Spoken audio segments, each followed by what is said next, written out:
Hi, I'm Michael, and welcome to Beyond the Screenplay, the podcast where each episode we do a conversational deep dive analysis into a film.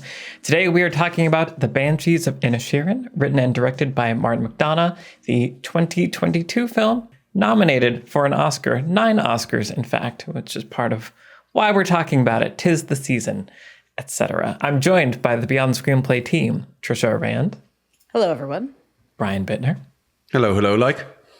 And Alex Calleros. Hi. Not bad. Yeah, it's good. Good work.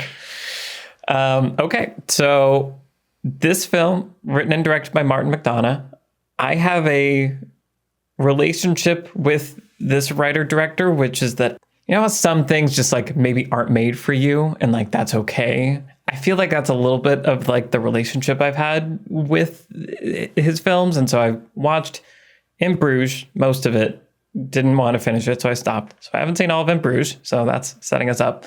3 Billboards, I did not care for personally. Good performances, lots of good things about it. Didn't really click for me. So I was apprehensive going into this, but very open. And it's like a mixed bag with this movie of things that I really liked and things that were sort of like, I don't know, it was fine. I loved the performances. There were some really, really interesting characters that were extremely well performed. The simplicity of the story, like that it's just focused on this one relationship and that it's kind of a small plot, but an epic feel I was really into, which kind of ties into the tone, the sort of black comedy, whatever this is, like was really interesting and kind of a fun space to like exist in. Yeah, so overall I had neutral expectations and enjoyed myself more than I thought I was going to, and there's some things that still bumped for me, but the more I've thought about it and like gone back over it in my brain, the more I think I really enjoyed this movie. And so that's kind of the mental journey that I'm going on. And so I'm curious to hear from you guys, your experience. You know, I went into this totally contextless, like I don't know any of the history or anything around any of it. I just am a person that watched a movie. And so that's what my, where I'm going to be coming from with this. But Brian, I'm curious to hear from you. What do you think about this movie? Yeah, talking about just like relationship with Martin McDonagh in general. I love In Bruges. I went over to a friend's house randomly and he was like, I just started watching this movie. And I sat down and we watched In Bruges and just had no idea what to expect. And big fan of that movie. Since then, yeah, I've sort of every McDonagh movie I've been like, okay, like some stuff you are just nailing and like really beautiful, like direction and cinematography and performances, obviously. But then I'm like, but I don't know if it's 100% for me, or I don't know if I 100% took everything you wanted me to take away from it. And I feel like that's how I felt about this movie. I talked about it briefly as what am I watching a couple weeks ago, where I'm just like, again, beautiful cinematography, music by Carter Burwell, just like amazing performances. This movie feels like a cross between McDonagh and Yorgos Lanthimos and the Coen brothers. And there's like the movie itself is compelling. And then there's like themes that are, make you think and make you want to come back to it. And like, that should be the perfect movie for me. And for some reason, there's something about it where I'm like, So I like this movie a lot, but there's some stuff that we can get into that I feel like is just keeping it from just completely hitting home for me. Interesting. Yeah. Cool. All right. Well, yeah, we'll get into it. Trisha, what about you? I guess I kind of have similar feelings to you guys, whereas, I really like this movie. Like minute to minute watching it, I was really enthralled in the story. And of course, feeling nervous because once I know it's escalating and we're going to lose some fingers and it's going to be, I don't know, every review of it is like, a friendship ends with shocking consequences. And I was like, oh God, there's going to be shocking consequences. So I was ready for that and feeling nervous about all of that. And I think, fully agree with everything that you guys are saying about it's really anchored by the performances, and Martin McDonagh is so good at writing interesting characters. Mm-hmm. He is a playwright. He writes meaty, fascinating characters for actors to play. And like, say what you will about 3 Billboards, you get some, really interesting performances from these fascinating characters in that film. Same thing with In Bruges, and I missed Seven Psychopaths. Sorry, I think a lot of people, I think didn't go see that one. But yeah, I think that that's what you get when you have a playwright who kind of sees characters and scenes primarily, right? Like, not that there isn't also story here, as you're pointing out. I think the story is also really interesting from like an allegorical sort of folklorish point of view. But the one thing you really remember when you walk away from any of these films, and especially this one, is the characters and the scenes themselves and the way that the scenes ebb and flow and escalate and weave into each other. And so I'm really impressed by it for that reason. I like seeing Martin McDonagh return home. He's written quite a few things set in Actually, go other home for the countries. first time, maybe? Yeah. Yeah. Well, so I was reading that this is kind of like the third installment in a play trilogy that he was working on. So like the other two are set, in Ireland and like I think in small towns in Ireland, and they have very similar rhythms of names essentially, and they're about like this of this place, this of that place, and this of this place. And this one was never made as a play, and then McDonagh revisited it. So it's, like I said, it's nice to see McDonagh returning to something that I'm going to assume he knows a lot more about than I do. The Irish Civil War and what it's like to live in rural Ireland, and just like Irish identity. I think there's probably a lot that I'm missing here as an American viewer when it comes to Irish history and Irish identity. And so I think that probably you would interpret this film in a very different, specific way if you had more experience in that culture. But anyway, as it stands, I do think there's a universal story here that's like really layered with really interesting themes that makes it accessible and makes it compelling, regardless of the, I don't know, whether or not like it's going to be your favorite movie. And I'm not saying that it's mine. I do think that there's something here that's very praiseworthy. So I'm excited to get into it. Yeah. Yeah. And I think, like you're saying, even if, I'm sure there are lots of things that are completely lost on me as a viewer, but the richness of the story world is still there, and you can feel it informing, again, those universal character like themes and takeaways, like you're saying, which is nice, which is, I feel like, what those things should be doing regardless. Yeah. Alex, what about you? Yeah, I have a similar relationship with Martin McDonagh as you do, Michael, where, Billboards left me cold in a lot of ways. And there's kind of this bleakness at the heart of his writing for me that, while really funny and, great characters and amazing dialogue, at the end of it all, there's kind of just this feeling for me personally.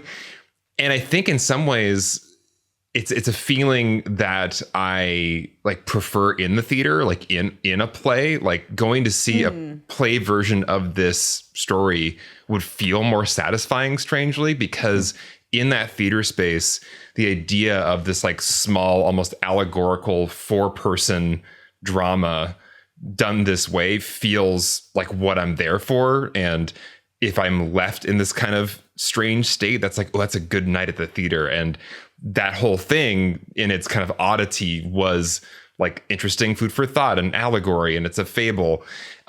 When things are put like on picture, like into film form, the expectations change for me and probably for some other people, that where it becomes like, this isn't fair to expect of every movie because not every movie is going for this, but I almost then want more than just allegory and fable. I want like a surface movie experience that isn't in and of itself deeply satisfying, with layers of allegory, with layers of fable that it can also dissect. But I think a movie like this, I leave the theater thinking, okay, the thing that is here is allegory, fable. That is all there is, kind of, and that is what is here for me to like munch on. And I did. Like, I saw it with my cousin and we talked about it afterwards, and she had some really interesting thoughts about, to her, it felt like a breakup story, like an allegory for like actually romantic breakup and the feeling of one person just deciding one day they are done and the other person just unable to handle that, and the devastation of both their lives that can follow in a really bad breakup. and that is possible to put onto this movie.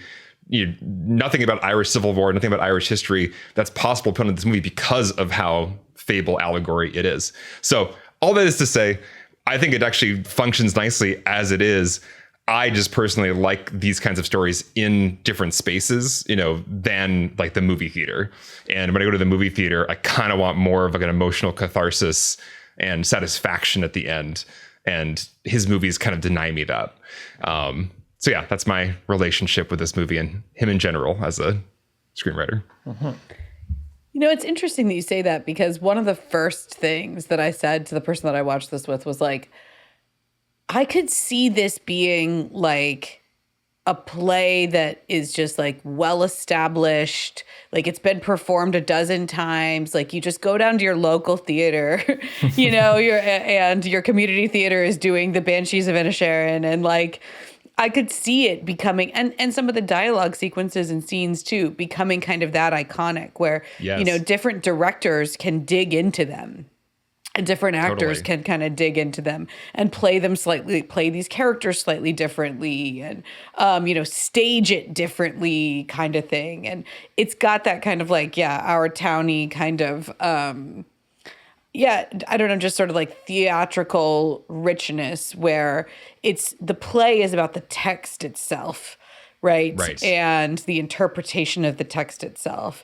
And so I don't think that this is like the be-all, end-all interpretation of this piece of writing.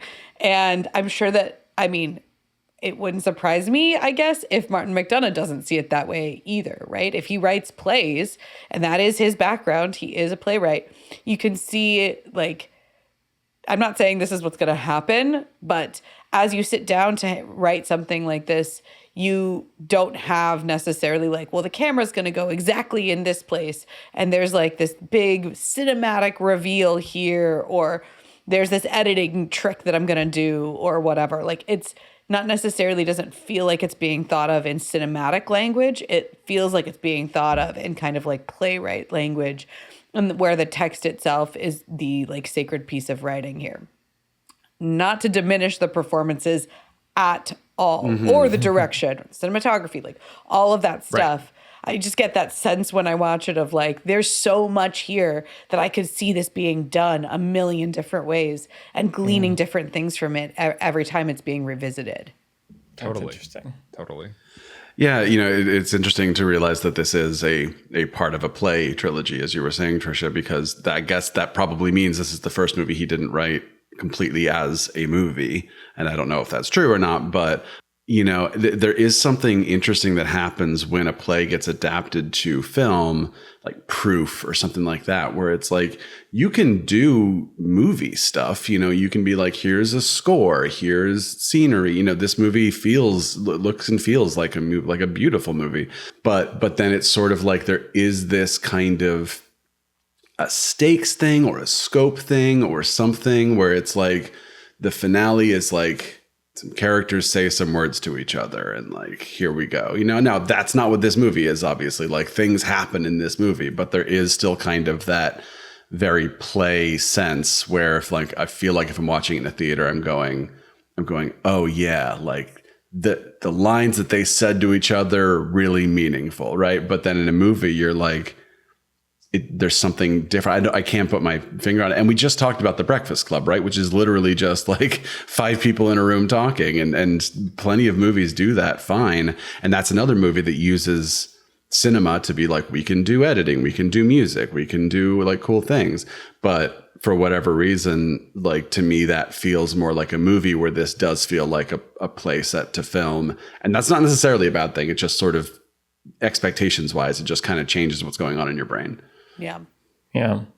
It is really interesting to think about, because ever since you've said that, Trisha, I was like, that is like, for some reason it feels like this movie, the center of gravity is the text, and even though these performances are amazing. Like Barry Keoghan's performance this whole time, I was like watching, I was like, how are you doing this? Like, this is so amazing. And yeah, it just feels like such a full person and three-dimensional, honest and raw, The and all energy, these things. like his physical energy is just crazy. But it does feel like that kind of thing where, like you're saying, that the center of the gravity is the text, and I'm watching these actors kind of going like, oh, what are they going to do with these lines? And like, even one of the lines I wrote when, Park's sister is leaving, he has a line that says leaving, like not staying. And like, that could be a terrible line in a different context, in a different movie. In this movie, it's hilarious because of just, the language and the, all of the writing that has happened to like create this world and create this character.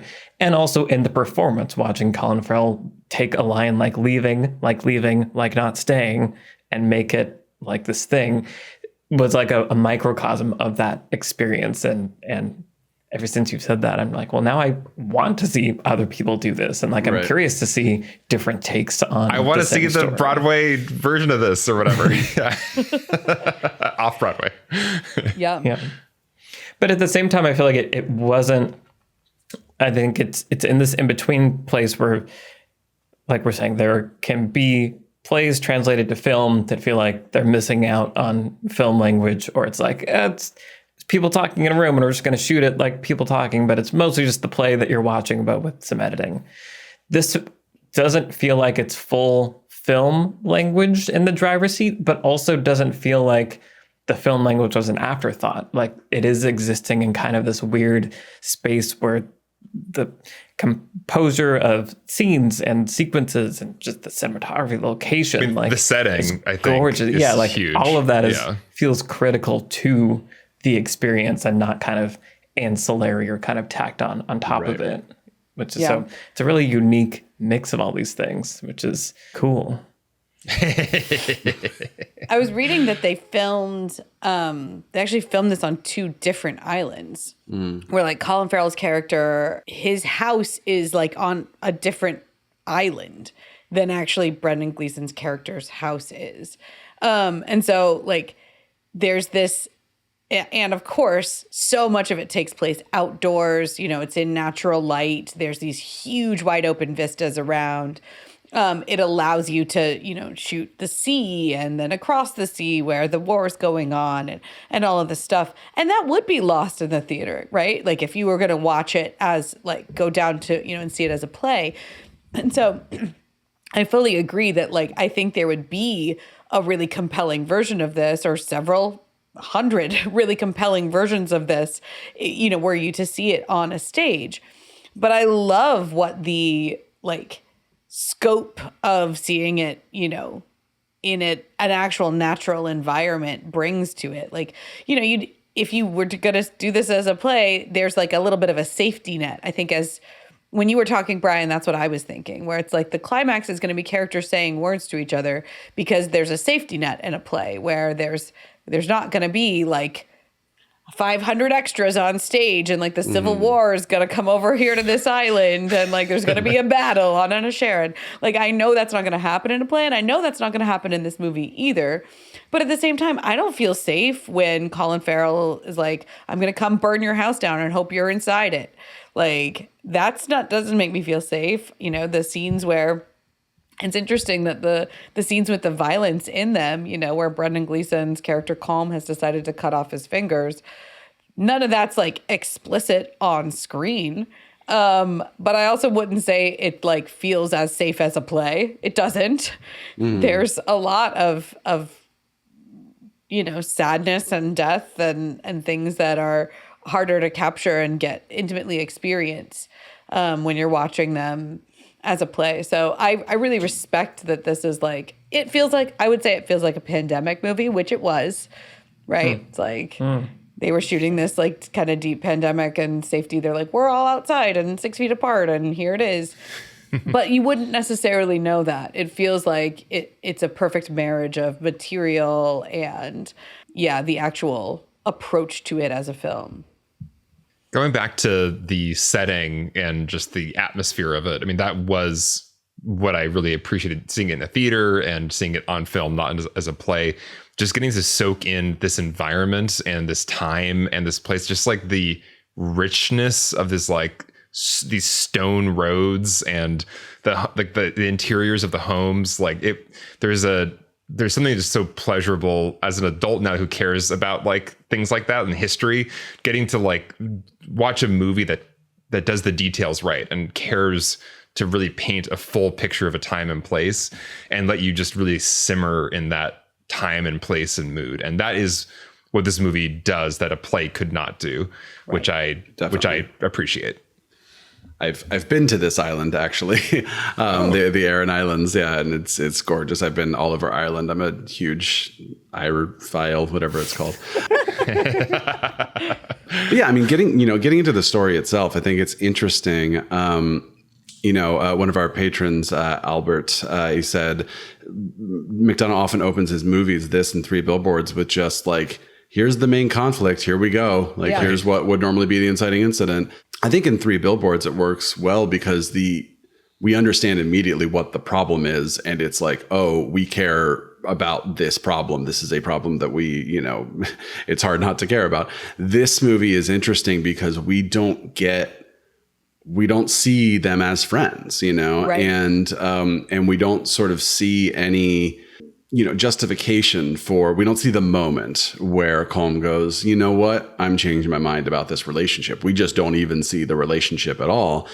And I think that's doing thematic stuff because it's talking about, if we're talking about the Irish Civil War, we're sort of saying like, here's like an arbitrary rule that someone came up with and then someone else didn't agree with it. And then and then of course we have this like shift in these characters through the course of the movie where Pádraic by the end is the one who's unable to call any sort of truce. And he's like, no, I'm sorry. Like I didn't want this conflict, but now you've brought it to me and now I'm seeing it through and it's never going to go away. So of course there's so much thematic stuff going there. But I feel like one of the things that was tricky for me was just not seeing them be as friends at all, So then one day it's just like, welcome to this. There is no, what's the word in screenwriting? Like the normal world, right? Like there is no just here's normal world. And then here's what changes. It's just things have changed already. And I don't know. I think that made it tricky for me to kind of get into the plot. I don't know about you guys. Well, to me, that once again feels more like a play thing to do, where you kind of drop in on this like hook of the play, which is one day a friend decided to not be a friend anymore.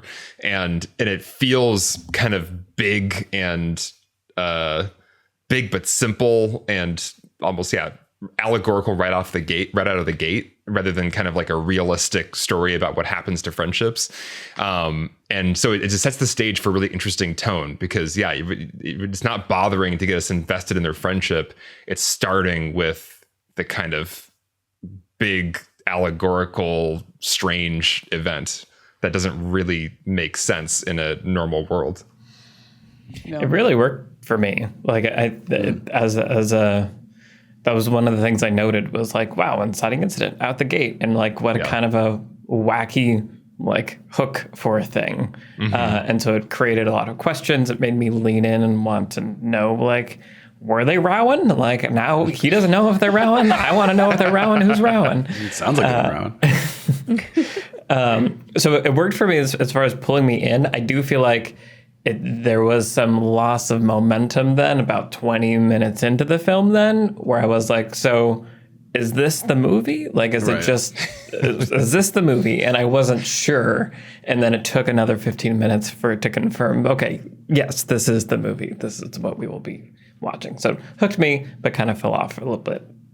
I think what did hook me as well is just Colin Farrell's performance right out the gate. Just because we get to just watch him once again with this really great text, just looking at his face dealing with this strange change of events. And it's just, it's a great character to just watch deal with things. And that is one of the pleasures of this movie, is just watching poor Colin Farrell, Dol Pádraic just deal with these emotions he's feeling. Yeah, I agree. I think it actually really works for me. I did notice it too, where I was like, you can't just drop me in here. What are the stakes? What do I care about? What's the portrait of these two men that I'm like trying to hang on to and like feel the loss of? But at the same time, I think there's a POV thing that it does accomplish where we are in Parek's headspace and we're like, what the hell happened? Like, why is it like this? And like, Calm is acts so like infinitely reasonable about it, where he's just like, no, I just don't like you no more, like basically. And then like just left, we're just sort of left to wrestle with, well, there must be more, right? That can't be all, like, and every sort of, tertiary character is dealing with it too, but it kind of does plant you firmly in Parek's POV. And it's interesting how the movie then kind of messes with that as it goes along a little bit here and there. And as it builds out the character web, because that also, Parek ends up being the character through which we meet all the other characters and the supporting cast and stuff on Inisherin. And I think that we mentioned at the top how simple of a plot this is, but thinking back on it, and it is, but thinking back on it, it's not like there aren't subplots. There definitely are subplots that are really deftly woven together, where you like have the crazy old witch woman that is lurking about, just casting a pall of gloom over everything. And then, how you have Barry Keoghan's character, Dominic, and both his relationship with Parek and his relationship with his father's sort of relationship with the community and like their whole thing is really interesting. Obviously, Dominic's like secret love of Shaban. It's not that secret. And all kinds of other like little things that are woven, in and out here. And so I think having a central character, like Parek basically as the central character, and then kind of exploring the community through that, we don't need to know who these people were before Calm made his choice that he made. We get enough of it. And then there's enough to do, like, from that point moving forward, where we're starting to get to see the ripples themselves are introducing us into, like, the community. And it's easy enough to imagine what it was like, where nothing ever changed and they just started drinking at 2 p.m. every day down at the pub. It's easy to imagine that because there's enough, like, sameness, and also the ripples as they stretch out, like people, you see how different people are reacting, like the bartender and the sister and all these things, that it kind of helps you fill in the blanks of what was, and then just makes you interested in what it is going forward. Yeah. It is interesting how I found myself on Team Colin Farrell toward the beginning of like, that's not very nice. Brendan Gleeson, like, it's not nice to just be not someone's friend one day. And then as you're following the actions that he's taking, and like once Brendan Gleeson starts cutting off his fingers to make a point, which like, I know this isn't the right takeaway, but in my head I was like, that's kind of like a badass commitment to stubbornness of like, no, I'm literally going to do this. Like, I have issues, but as a fiddle player, just like, it was really interesting. I mean, it's a hilarious way to up the stakes, but seeing the full perspective of everyone in the relationship over time, kind of to your point, Trisha, by the end, I do feel like I have a sense of what that friendship was like, just because of the journey and all the angles we see it from throughout the course of the plot. Yeah. Yeah, I definitely agree that like by the end of the movie, the movie has sort of done the retconning to kind of give you the sort of imaginary first act. But then, talking about the character web also, I love this sort of what Dominic does, which is he sort of puts Parek in the middle of these three characters rather than all the way at the sort of the goofball village idiot end, right. and so it's like, okay, he's not the goofball. This guy's the gom. But then also as Parek starts changing, then Dominic's like, wait a minute, that's the worst thing I've ever heard. I thought you used to be nice. And it's like, oh, he is like sort of this sweet boy, where now Pádraic is not, he's not the dumbest of them, but he's also not the nicest of them, and we watch that transition throughout the course of the movie. And then of course you have Siobhan, who is just like the only smart person around, who's just like poor woman. Yeah. but boring. Right? No, she was great. She was always like a breath of like fresh air and catharsis in those scenes. I know. Right. I was always Thank don't you. worry, Siobhan's gonna fix it. She comes storming into the pub and I'm like, get him, Siobhan. Right.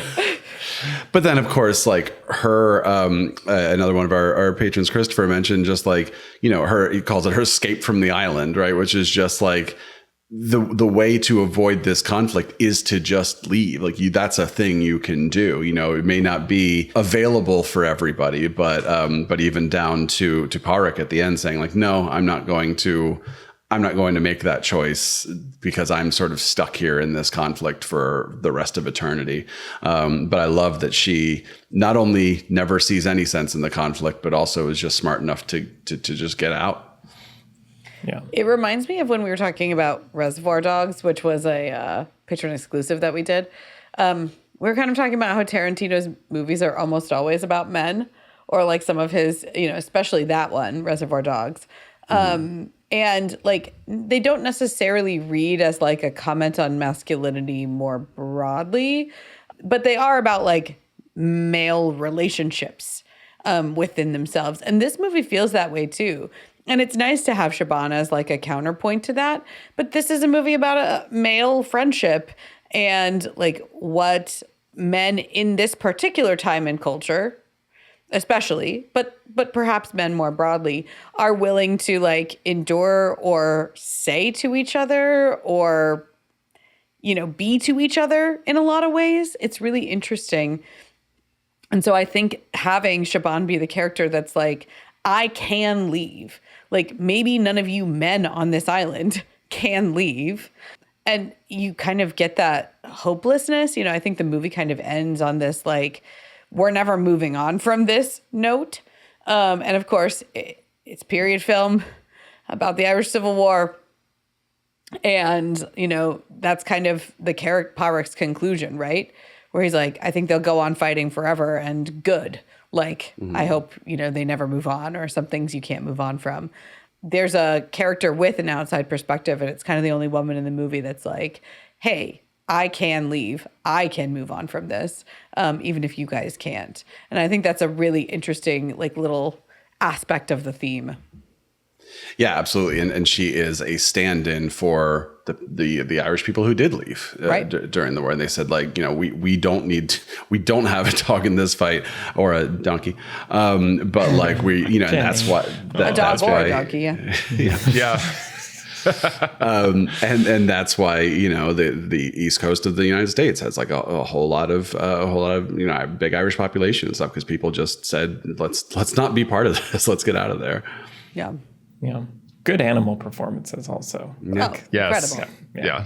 Speaking of like themes in this movie, I also was struck by the theme of like legacy versus niceness. And I think that was just like a really fun, just existential theme to have a characters debate about, which is what is worth doing with your life. And there's these two answers these two men have for what is worth doing with your life. And they're fundamentally incompatible, because one of them requires shutting the other one out so he can focus on his legacy. But I did like, if the movie was going to be kind of acting in this mode of allegory, I appreciate when those movies also just let the characters just discuss in that almost like play sort of way, just directly discuss theme. And I really appreciated that theme in particular, because it was great to hear, Colin Farrell try to defend niceness as the ultimate, great thing. Of course, obviously being a nice person is the most important thing ever. And Colin having just like the clear-sighted answer of like, yeah, but you will be forgotten in 50 years. Mozart is not forgotten 200 years later, or whatever. Well, and on that particular theme, because I do think it's a really interesting one, a couple things. The first is that there's this really fascinating push and pull with Calm's character where I believe him when he says he doesn't want to be friends with Pádraic because he wants to focus on leaving a legacy. He wants to write this piece of music. He wants to like spend his time in a more thoughtful way.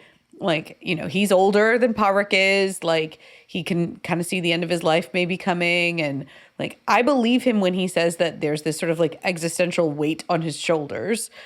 And at the same time, his way of like trying to free himself of this encumberment that he sees to his legacy is also to hinder his own legacy, right? By cutting off his fingers.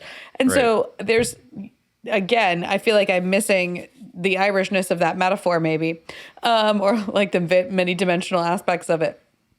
But I do think that that's like, you know, by refusing to compromise to continue to make space for a person in his life, he actually is taking himself further away from the goal that he is says that he is wanting to reach. And so it kind of sheds light on what ultimately like is potentially a false dichotomy, right? Like you can't have friendship with simple people. You can't be nice. And you also can't like leave a legacy. You've got to pick one or the other. And I think that that's really like, I don't know. It's just wild, the scene where he's sitting at the pub, like holding his fiddle with his bleeding hand and like can't play it anymore. And you're like, you can't play it anymore. Like, but I can conduct. He's like conduct. Yeah. Wait, like unbandaged, like openly bleeding. There's so like, much you have to like, I was like, can you just bandage like, it up? It's gonna get infected. You let his dog lick it. Ugh, gosh. God. Yeah, because you mentioned how it ends up being futile. You know, his pursuit of like the perfect, you know, focus ends up getting him the inability to write music or play music at least. And it's the same for Pádraic's character. You know, he becomes very not nice and very bitter. So I think it does show a nice way in which that theme layers on top of the futility of war theme quite nicely as the allegory plays out. Right. And that was the other thing that I was going to say, which is just that like wars are often fought about principle and people who put principle over relationship. Right. And so that's kind of like the tension at the heart of this story, which is like Brendan Gleeson, Calm, has decided that he has a principle and he is willing to sacrifice a primary relationship in his life to adhere to his principle. And then, you know, Pádraic is the opposite. He has no principles. All he has are the relationships in his life, and those are the ones that he cares about. And like to the point where, he starts becoming a worse person and lying to people saying that their parents are dead or whatever. Like that scene is awful. And he's awful to Dominic too, which I think is interesting, right? This sort of like cycle that we find that, you know, the cycle of hurt, where once Pádraic is hurt by Calm, then Pádraic goes on to hurt Dominic. And anyway, but yeah, it's this like principle versus relationship. And we see that. That's what wars are fought about. You know, some people are just like, all I care about in this whole world is people that I care about, and we should put people first. And a lot of other people have principles, and they're willing to sacrifice relationships for them all the time. And harm themselves in doing and so. harm themselves in the process. Right. Like I want to see this, you know, talking about, we want to see this on Broadway or other people do this. I want to see this where it's John Goodman as Colm and Jeff Bridges as Pádraic and Steve Buscemi as Dominic and Julianne Moore as Siobhan. Watch the hell out of that. Yeah. Sign me up. Let's just be an annual every year. They remake this with different like fan cast. actors. But it's an interesting thing we've talked about, right? We've talked about with Shaun of the Dead, and we've talked about Big Lebowski, and now we're talking about it with Banshees of Inisherin. Is this sort of idea of like, let's have people on either side of the protagonist's belief, you know, and then that way we can sort of see where they stand. How do they stand in the middle of the world, and then which side are they going to at one end or the other? So you know, to see. As you were just saying, Trisha, to see Pádraic kind of continue this vicious cycle by how he treats Dominic is a really interesting, you know, thing that the character web does. I want to know what you guys think happened to Dominic. Because I think the movie leaves it a little open for interpretation. What do we think?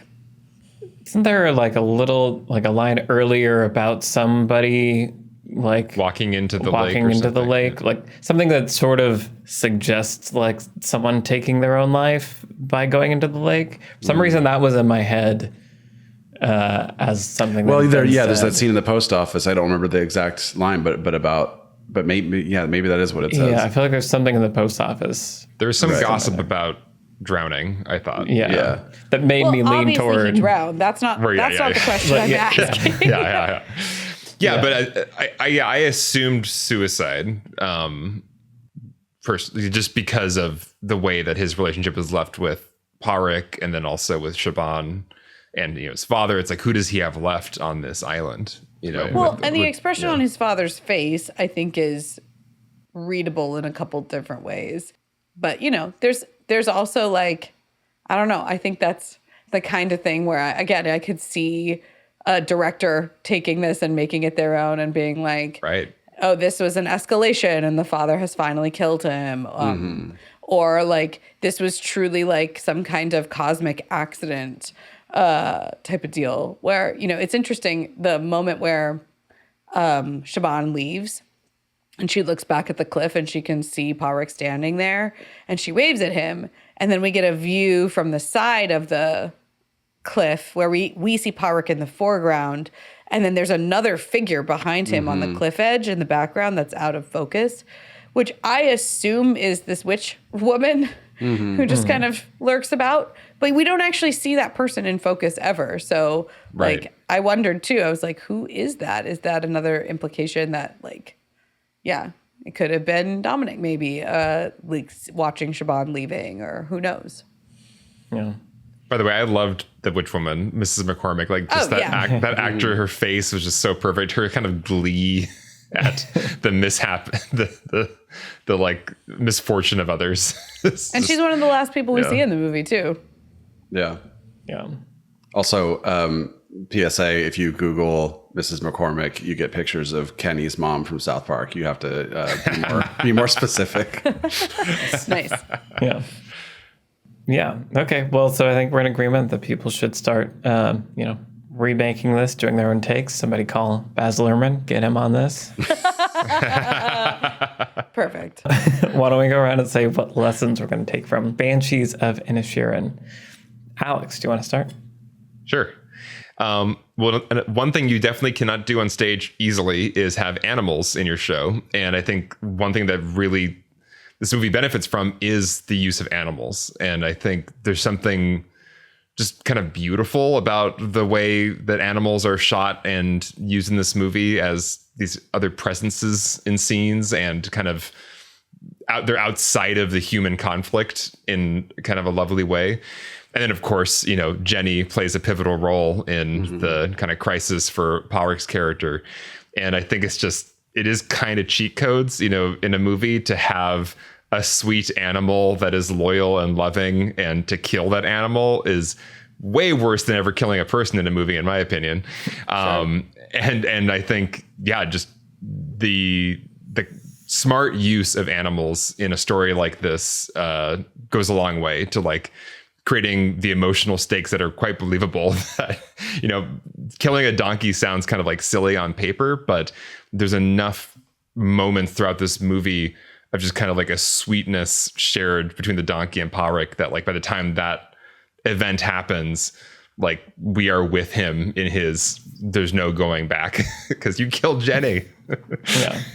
And it's a great way to, represent like the innocence in this war that is happening in this feud, right. And like the innocent bystanders along the way. Yeah. That's really pure good. Innocence. Yeah. Cool. Brian, what's your lesson? We talked about just the construction of the individual scenes and the dialogue in this movie. And I think that this is a movie where like the sum of the parts is maybe not like doesn't all work for me, but it's just like every scene, you know, as you were saying, Trisha, I'm just like, yes, I'm having a good time right now. And I just remember the experience of watching the first 5 minutes of this movie, you know, and the whole running, you know, you're rowing. It doesn't sound like you've been rowing. It sounds like you've been rowing. It does sound like you've been rowing. And I'm just like, yes, like I'm in the hands of, you know, it's sort of like a Sorkinese type, like back and forth. And, you know, and I was just thinking about the importance of like just working on a scene in a vacuum. And, you know, when we talked about the Star Wars prequels, it's sort of the opposite of this, right? Where it just sort of, you know, we talked about like George Lucas being like, the dialogue is just here to service the plot. It's not here to be a good scene or anything interesting or whatever, right? But then sometimes when you are writing a script, like you do have scenes that feel like they're just stepping stones. You're like, we need some characters to say this to each other, and then we'll move on to like the good scene, the scene I really care about. But then, you know, you come back for another pass and you spend time on it, and you're like, now that scene, I'm going to make it entertaining and compelling.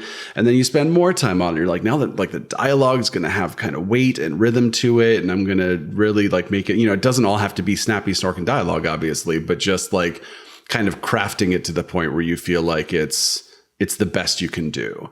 And, you know, when I write a script, I've outlined, you know, a lot. So sometimes I sit down and I write several scenes in one sitting, you know, and I'm not thinking super, super hard about an individual scene. I'm saying that sounds good. I'm going to keep going. But then what's interesting is when I realize like, oh, you know what? I need to add a scene here. And then my job for that writing session is just to think about one scene. And then I'm like, oh, I'm like constructing the scene and I'm giving it kind of a structure and what's the midpoint of this scene and everything. And like, that is really rewarding. And then it's rewarding to go into scenes that you've already written and say, you know, why does this scene drag? Like, oh, because I didn't give it that kind of care and thought to it. So yeah, I just think this movie is a good example of a movie where each scene feels like it was really well crafted and really well thought of, and just a good lesson to just sort of force yourself to sit down with your scenes in a vacuum and think about them. Think about how can you make the scene as best as possible outside of the rest of your script. Right.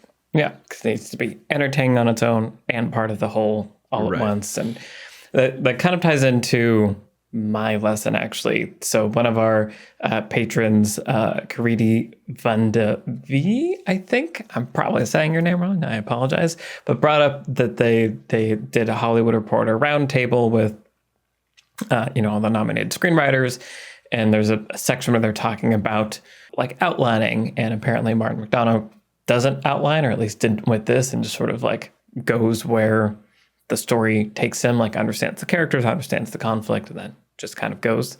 And I think that's really interesting. And Creedy was sort of asking about like, yeah, the architects versus gardeners when it comes to the writing process.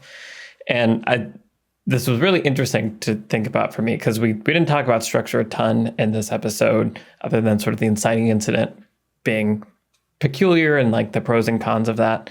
But I do think the rest of the movie does follow a conventional, powerful structure where there is like a lot happening in the midpoint. I believe that pub scene when Parvik gets drunk and sort of like lays it all out is happening in the midpoint. That's around when his sister gets the letter that's like, you have a job waiting for you. Like a lot of pivotal things are happening there.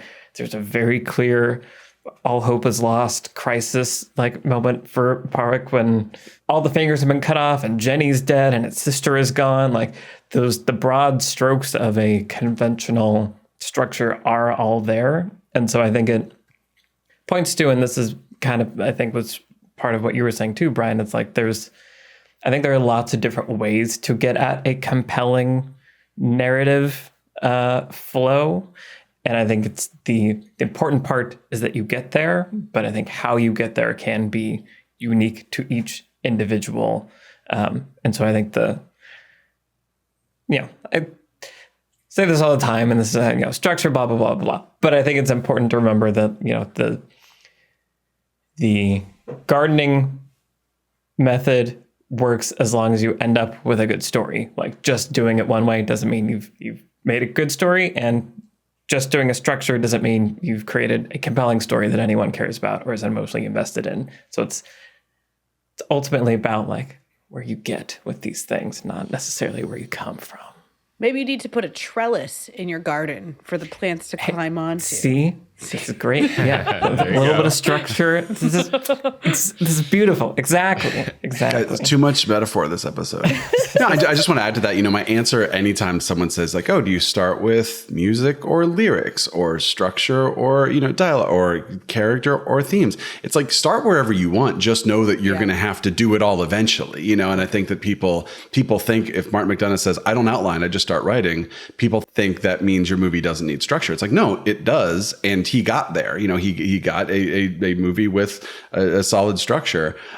He just didn't do it the way other people do it, but I think that people can take from that, oh, that doesn't matter. It's like, no, it all matters. like in order to make something great, you're probably going to need all of the pieces. You can just start anywhere you want, and then you can sort of do the cleanup work later. It's just going to be, something is going to be homework no matter what, unless you're perfect and can do it all at once, just sit down for an hour and 40 minutes and write an hour and 40-page script and everything's fine.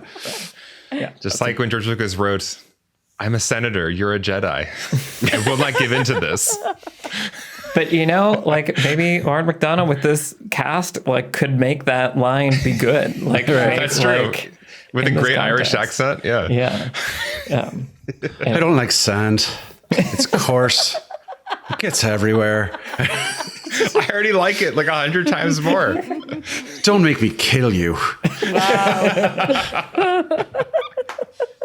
Wow. Okay, now I want the prequels remade with Irish people by Martin McDonagh. From my point of view, it's the Jedi that are evil. It's all better.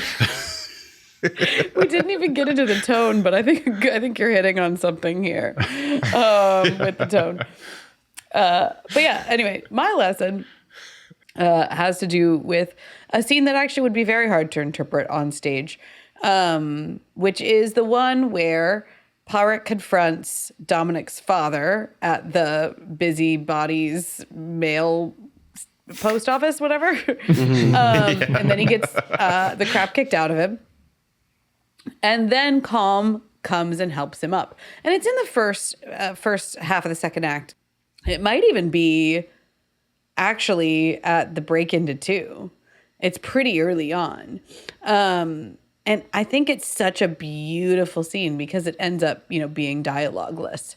And it's a nice, it's tense, but it also says everything. The character's actions say everything. And so, for as much as we've talked about how this would be as a play, and I do think there's a way you could stage it where, you have a little combat sequence on stage where it's really just a punch or two. I think maybe a punch and a couple of kicks that Pádraic ends up taking. And then Calm comes along and, you have the little thing where, does he also beat up the policeman?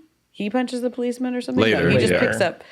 Yeah. He just picks up Pádraic, I think, and helps him into his wagon, and then they drive off together. There would be a way to stage it, I think. You'd probably just have them kind of sitting on a stationary bench with the sound of horses' hooves clopping. Listen, I'm already directing a version of this in my head. Let's do it, Trisha.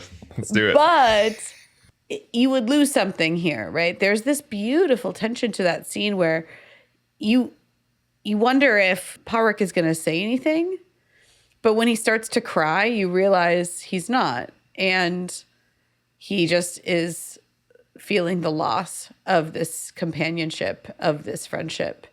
And I think it's just such a lovely moment that we missed talking about earlier, where the backstory fills in itself. This is an instance where we can see the friendship for what it was and the care that goes into that exists between these two men. And then we can see what is lost in the fact that they then can't even exchange a word about it. And then, of course, Calm just gets off the wagon and goes down his split of the road and then lets Pádraic go on his split of the road.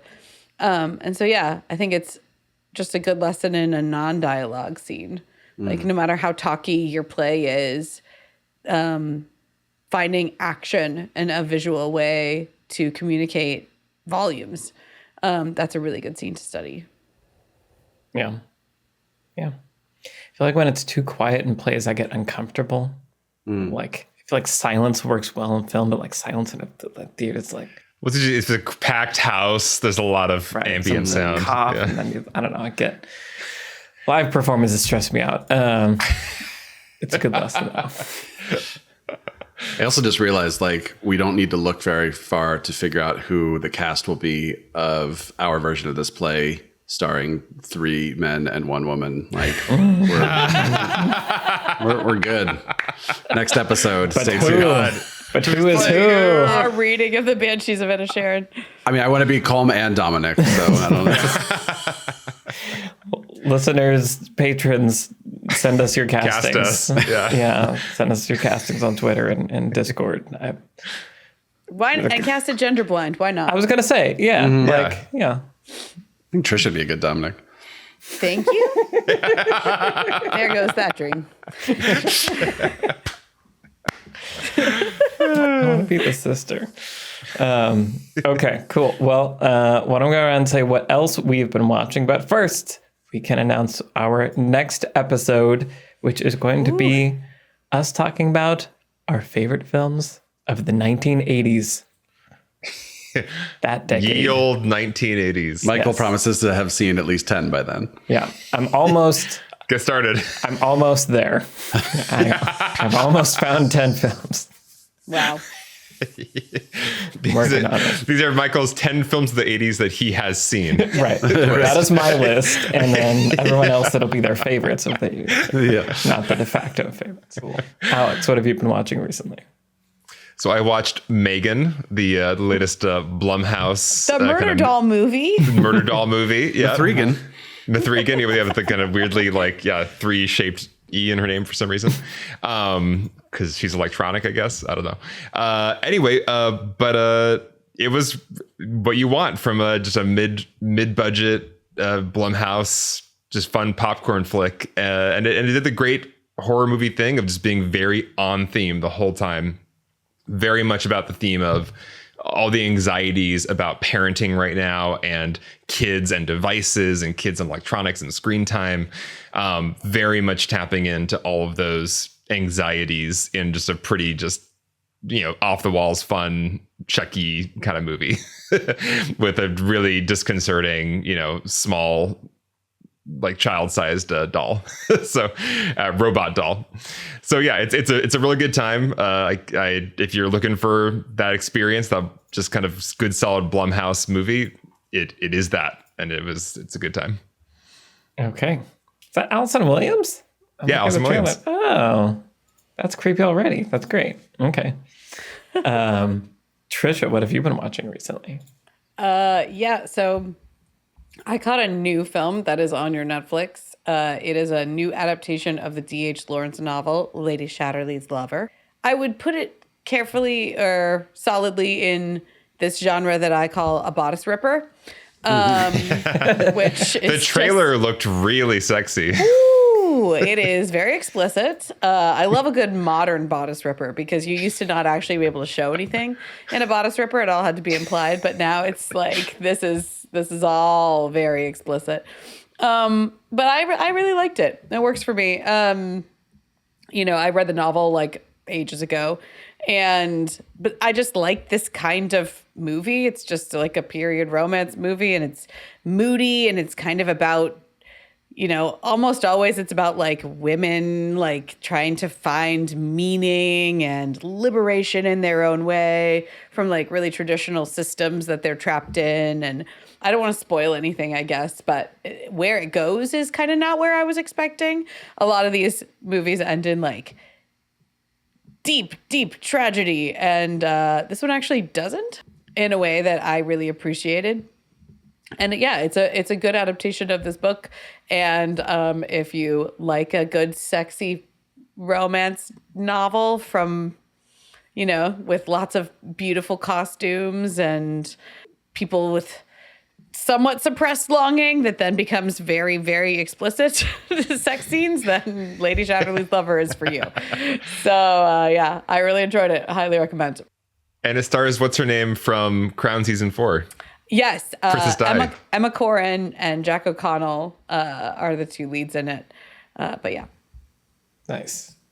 I recently moved, but I did live very close to a bookstore called The Ripped Bodice. Nice. And it's exactly what you'd expect. So if you're ever in LA, check it out. Yeah, as I was sitting and watching this, I was just like, is this the best genre of things? Because I personally think it is. Yeah, it's great. Nice. Okay, cool. Brian, what have you been watching recently?